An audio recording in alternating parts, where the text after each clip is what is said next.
السلام علیکم دین سین کے ناظرین۔ حضرت سلیمان علیہ السلام نہر کے کنارے بیٹھے ہوئے تھے کہ ان کی نگاہ ایک چیونٹی پر پڑی جو گیہوں کا ایک دانہ لے کر نہر کی طرف جا رہی تھی۔ حضرت سلیمان علیہ السلام اس کو بہت غور سے دیکھنے لگے۔ جب چیونٹی پانی کے قریب پہنچی تو اچانک ایک مینڈک نے اپنا سر پانی سے نکالا اور اپنا منہ کھولا تو وہ چیونٹی اپنے دانے کے ساتھ اس کے منہ میں چلی گئی۔ مینڈک پانی میں داخل ہو گیا اور پانی ہی میں بہت دیر تک رہا۔ سلیمان علیہ السلام اس کو بہت غور سے دیکھتے رہے۔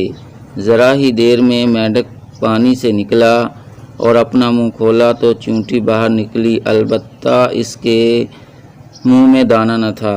حضرت سلیمان علیہ السلام نے اس کو بلا کر معلوم کیا کہ ماجرا کیا تھا، وہ کہاں گئی تھی، اور اس نے بتایا کہ اے اللہ کے نبی، آپ جو نہر کی تہہ میں ایک بڑا کھوکھلا پتھر دیکھ رہے ہیں، اس کے اندر بہت سے اندھے کیڑے مکوڑے ہیں۔ اللہ تعالیٰ نے ان کو وہاں پر پیدا کیا ہے، وہ وہاں سے روزی تلاش کرنے کے لیے نہیں نکل سکتے۔ اللہ تعالیٰ نے مجھے ان کی روزی کا وکیل بنایا ہے، میں اس کی روزی کو اٹھا کر لے جاتی ہوں، اور اللہ نے اس مینڈک کو میرے لیے مسخر کیا ہے تاکہ وہ مجھے ان تک لے جائے۔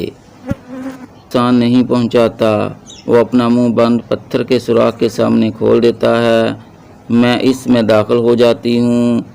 جب اس کی روزی اس تک پہنچا کر پتھر کے سوراخ سے اس کے منہ تک آتی ہوں تو مینڈک مجھے منہ سے باہر نکال دیتا ہے۔ حضرت سلیمان علیہ السلام نے کہا، کیا تو نے ان کیڑوں کی کسی تسبیح کو سنا؟